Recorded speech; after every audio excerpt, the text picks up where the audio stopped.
The situation is completely out of control in San Francisco. Somewhere between 8,000 and 17,000 people on the street right now. 7 to 8 out of every 10 people are struggling with addiction or some type of mental illness. How does the drug dealing work? Illicit fentanyl, heroin, methamphetamine, and cocaine. In just one neighborhood, in the Tenderloin district of San Francisco, where you have 10 to 12 individuals at any given time standing on 8 to 10 different corners of this neighborhood selling a variety of drugs, and they work in shifts. It's like a business. California is experiencing a homelessness crisis fueled by a drug epidemic. It's an exhausting lifestyle, living on the street, especially when you're struggling with addiction, because everything you do has to have an end result of you obtaining more drugs to maintain your addiction. My guest today is Tom Wolf, a former homeless drug addict who was arrested 6 times before getting sober. Now he's a recovery advocate. Being arrested by the police actually was a form of compassion for me. There's absolutely nothing dignified about being a heroin addict or a fentanyl addict and using in the street, out in the open, with children walking by, in that kind of suffering. There's absolutely nothing dignified about that. Today he will talk about the rampant drug dealing among the homeless encampments and how to help the people living on the streets break free from addiction and getting back on their feet. I'm Siamai Korami. Welcome to California Insider.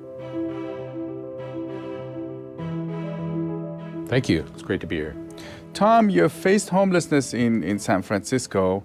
You were facing addiction, you recovered, and you're an advocate. What's happening in San Francisco? Is the situation with homelessness getting any better?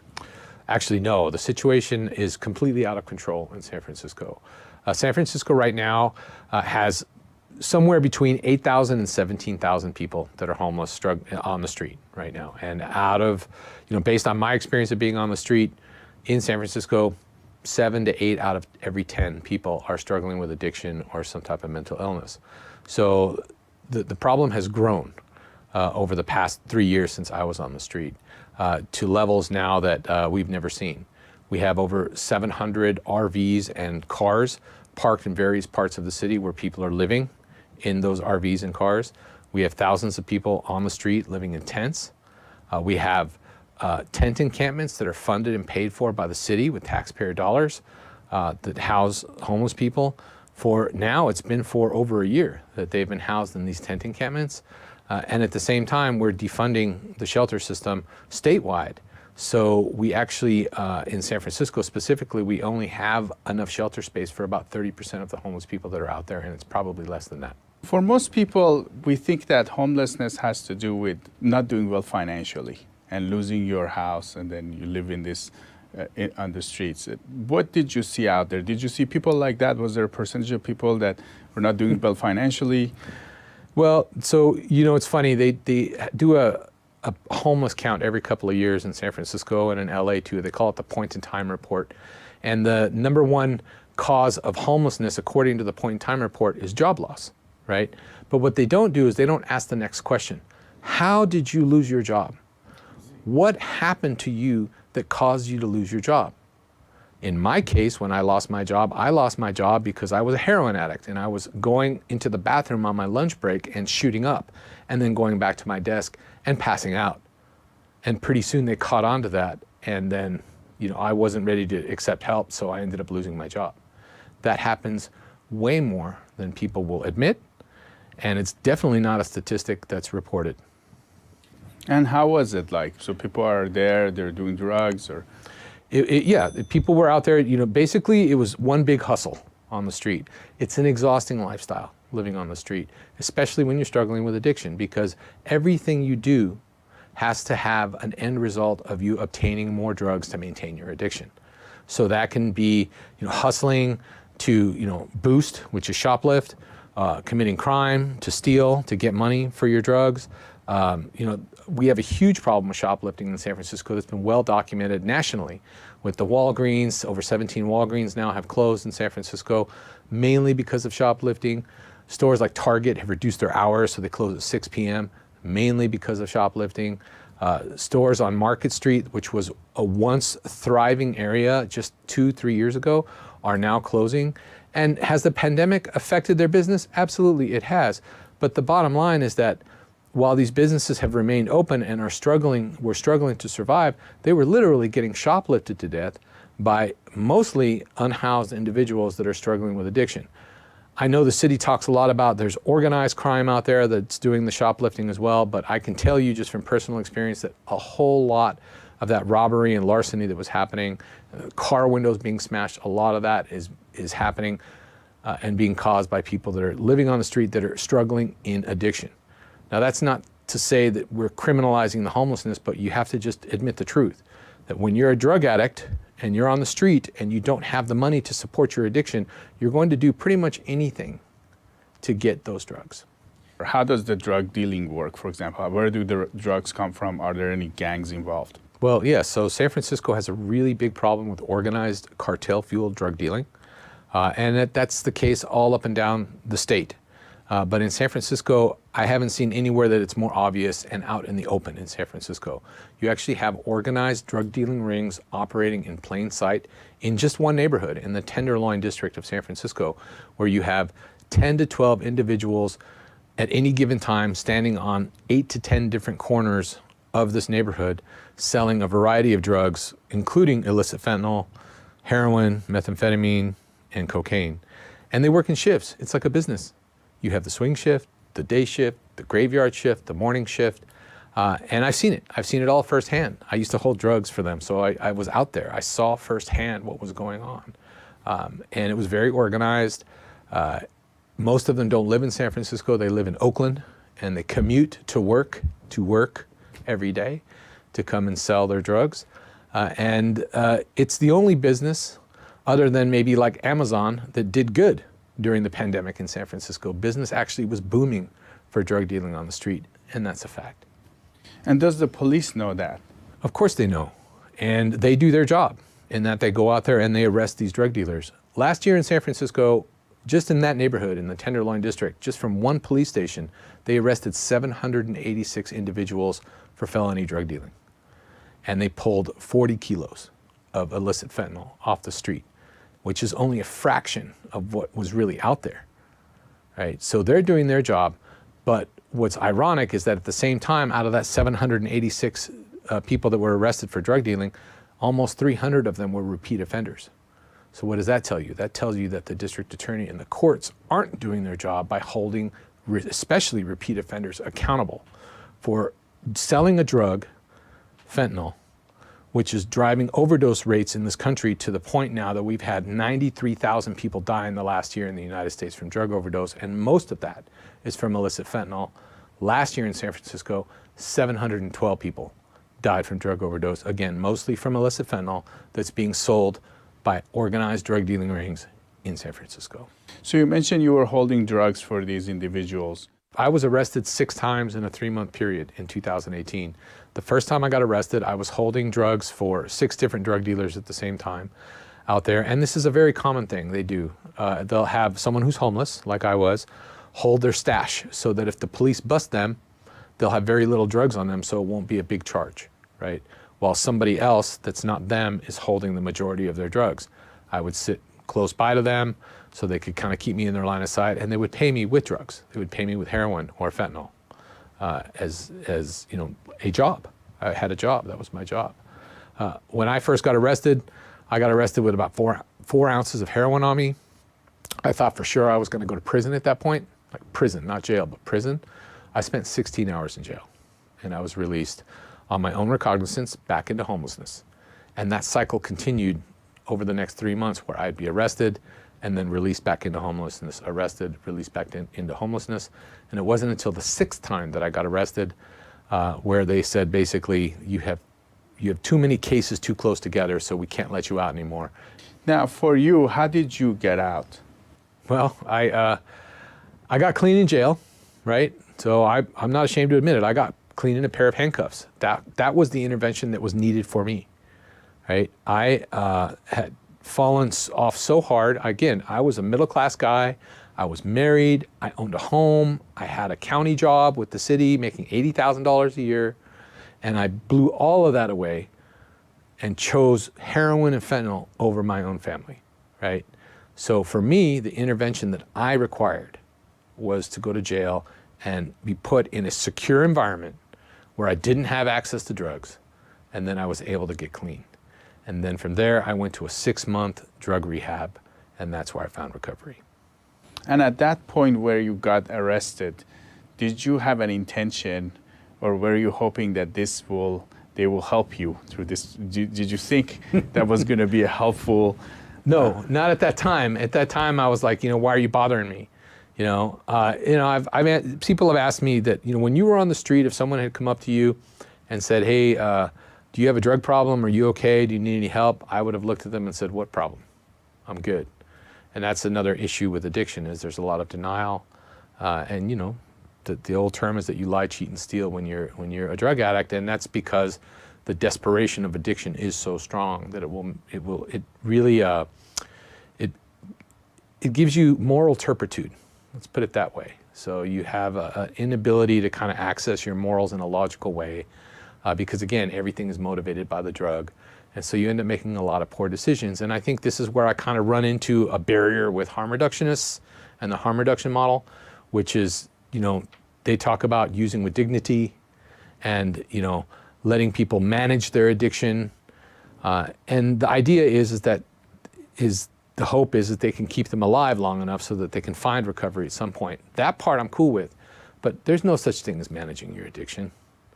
There's no such thing as using with dignity. There's absolutely nothing dignified about being a heroin addict or a fentanyl addict and using in the street, out in the open, with children walking by, in that kind of suffering. There's absolutely nothing dignified about that. And that's something that we really need to think about when we're addressing the homeless crisis.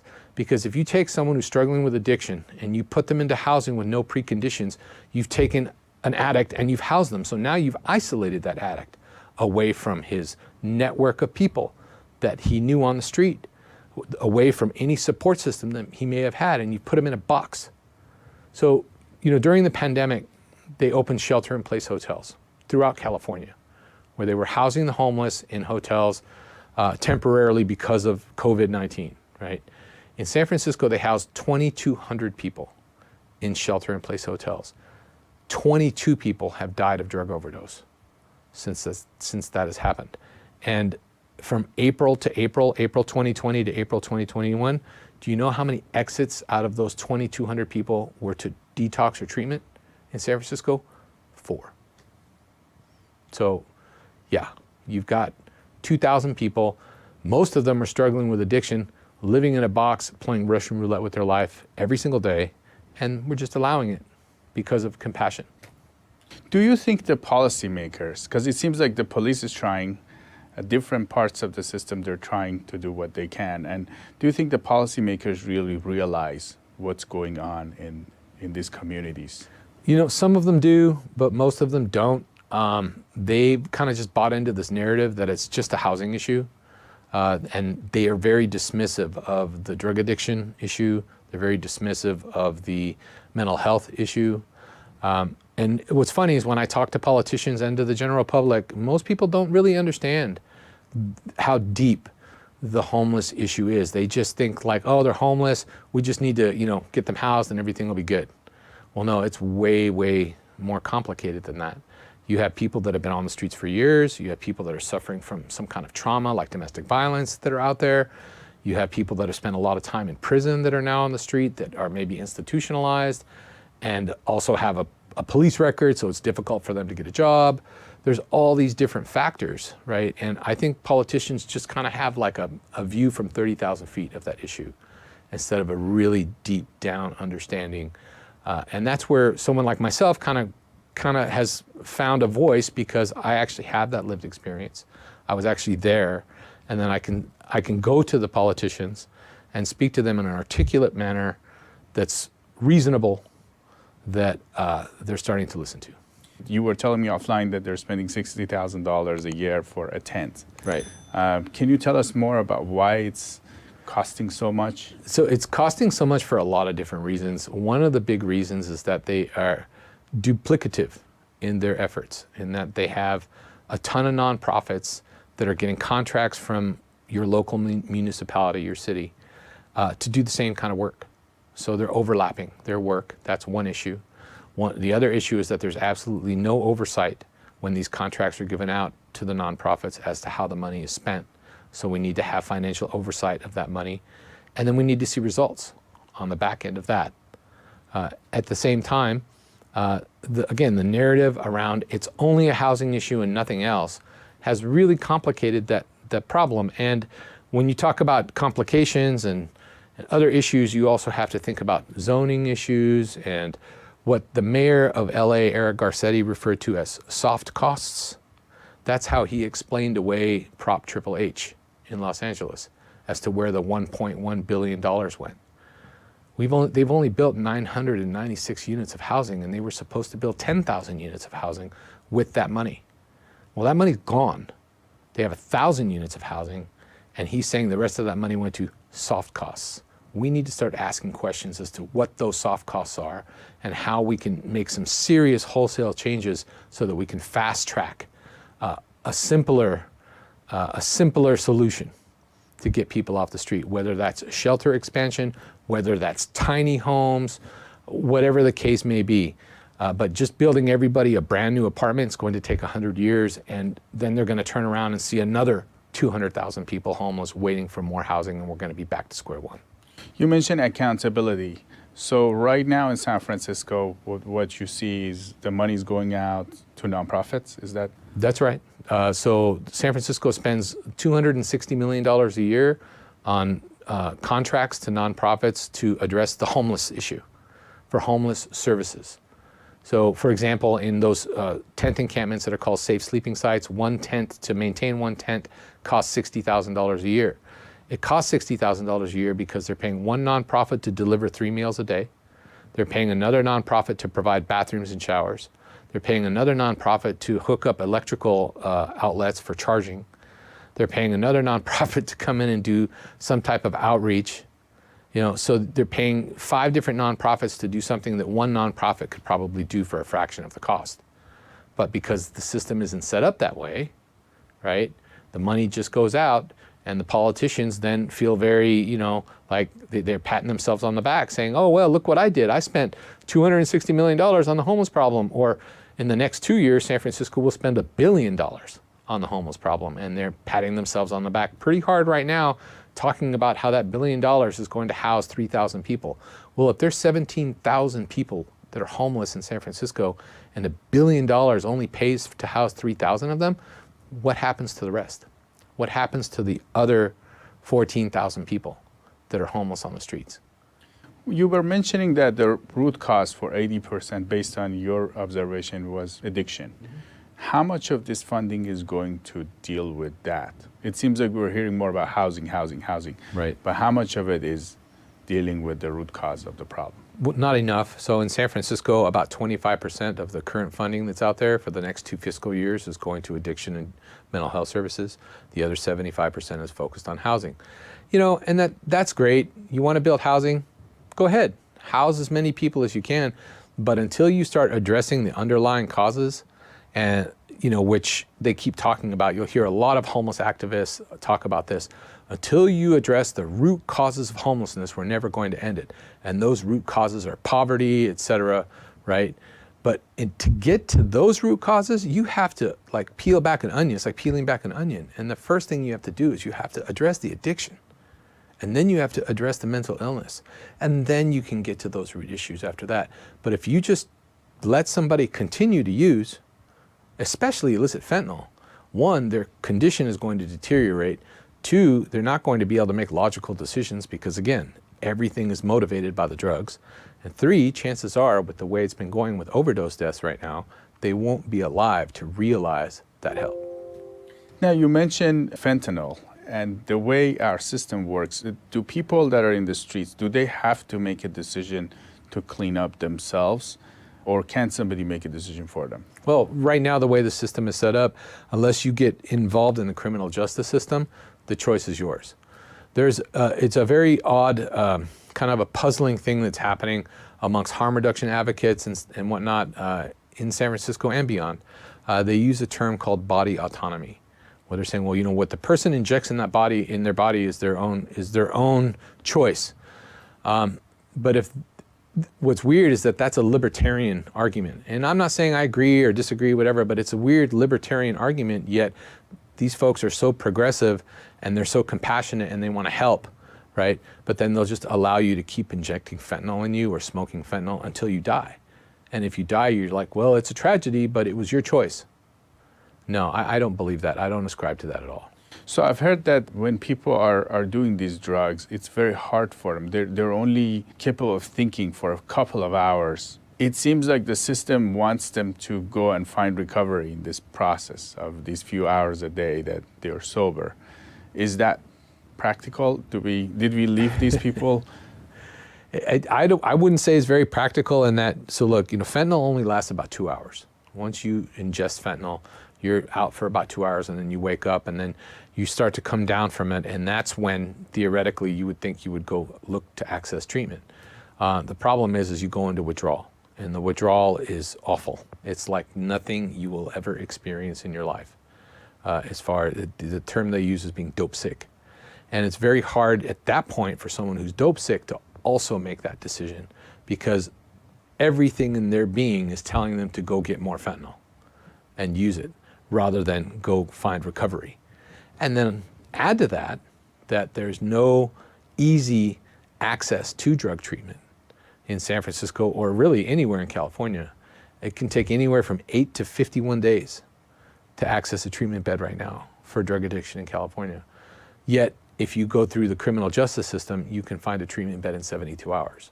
So everyone wants to move away from using mandated treatment, things like that, as a tool to get people into drug treatment, but they're not providing any alternatives on the outside of that for people to access treatment, such as treatment on demand and things like that, where, you know, a van could pull up and someone could come out and say, hey, are you ready to go to treatment? And the guy says, yeah, I'm ready.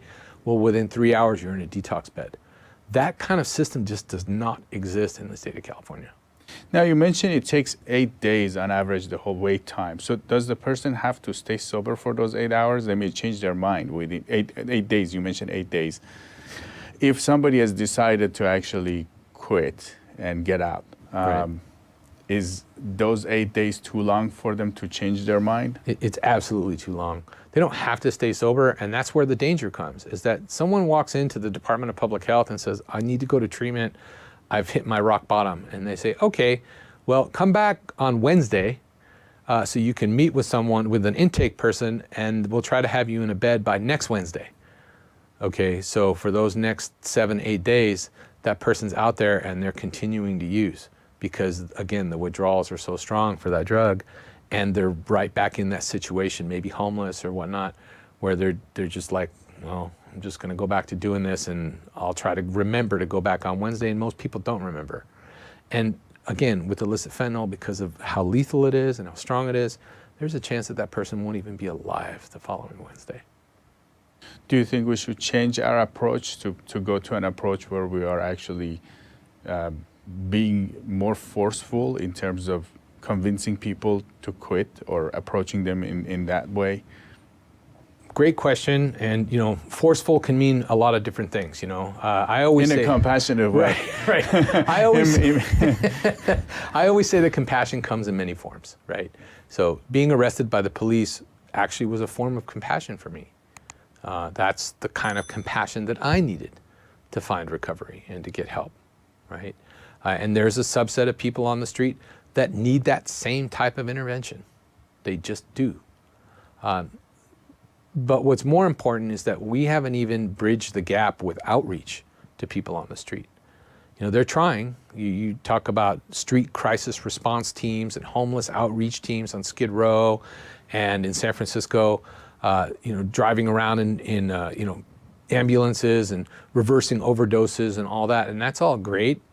But we need to have regular case managers out on the street all day long in mass quantity on Skid Row, in San Francisco, on Venice Beach, talking to people that are struggling with addiction, mental illness, and homelessness, and give them real options that start with, in my opinion, that start with shelters, a shelter system first, get them access, real access to treatment and services at that point, and then as they progress through that, get them into some type of permanent housing. I've talked to some officers on the show, and they told me their hands are tied. They can't do anything about it. What have you seen? I would agree with that sentiment. They're frustrated. Right now, there's not a good feeling out there politically towards the police in general. So the police are feeling very defensive. I've talked to a few people in SFPD where they kind of feel like people are out to get them. Like the goal of a lot of people with political power right now is not just defunding the police, but to abolish the current policing system. And I think that that's a super dangerous narrative to push because, again, it's like cart before the horse syndrome, where you're making all these changes and potentially passing laws and not putting any type of infrastructure in on the back end to replace those changes that you're making. So here's a great example. In 2015, California had 116,000 homeless people. Okay? That same year, two things happened. AB 109, Assembly Bill 109, and Prop 47 passed, okay, where a ton of low-level offenders were released from prison, which is great. And they did that, to correct racial inequities and all of that. That's great. I fully support all of that. But what they didn't do is they didn't put any type of services in on the back end to help those individuals that are returning from being incarcerated for years back to their communities. And they return back to their communities and there's nothing for them. Their family's gone or their family wants nothing to do with them. They have no job. They have no skill set, right? So what ends up happening? They end up on the street. So I can't prove the exact connection between the two, but I will say that there's definitely a correlation between the homeless number jumping from 116,000 5 years ago or 6 years ago to 165 to 200,000 today, with making those changes in the criminal justice system where we released a lot of people early back into the community without any services. So again, it's all about services and infrastructure that we're providing marginalized people, right, so that they don't fall into homelessness. There is something called homeless prevention, right, but we don't do nearly enough, and there's not nearly enough funding around that in California right now to help kind of stem the crisis, and look what's happening. If there was one thing that you would recommend to policymakers to do, what would it be? Well, I would kind of tell them to have like a come to Jesus moment is the term that I like to use, where they just need to stop and realize that, addiction and mental illness play a much bigger part in the homeless crisis than what they're being told, and just kind of go from there with that. I think a statewide mental health and addiction treatment system is needed, where everything is centralized under one umbrella, where there's like a massive rollout of outreach in every major city of vans going out into the community, not just left to the city to do it themselves, but from a state level, where you're rolling out vans all over marginalized communities and outreaching to people that are struggling with homelessness and addiction on the street and getting them the services and the help that they need on a mass scale. Because I'll tell you what, this issue of homelessness, if we don't do anything now to address it, I believe it will be our undoing as a society. I mean, we're really crossing now into uncharted waters with the homeless crisis. The numbers are going to continue to grow, and we're showing that we don't have the infrastructure in place to build our way out of it. So we're going to have to start making some trade-offs pretty soon. Now, what do you recommend to people that are facing addiction and they might be in the streets? Ask for help, number one. That's the big thing about addiction, is it's all about denial, right? I don't have a problem. Or you rationalize. Once you end up on the street, and this happened to me too, is you start rationalizing your situation down to the lowest common denominator, where you're just kind of like, well, this isn't so bad. Well, no, it is bad. It's not okay.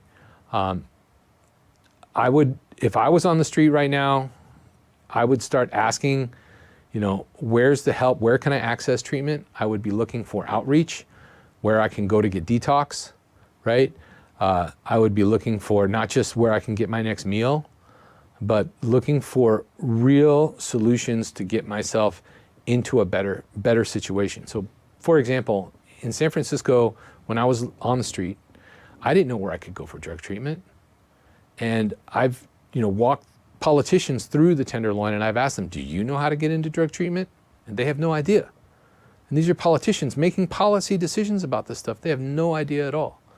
And that's a huge, huge barrier to getting people help, is that nobody knows where you can go. Nothing is advertised. Instead, they advertise about, here's a flyer for some free pipes and needles.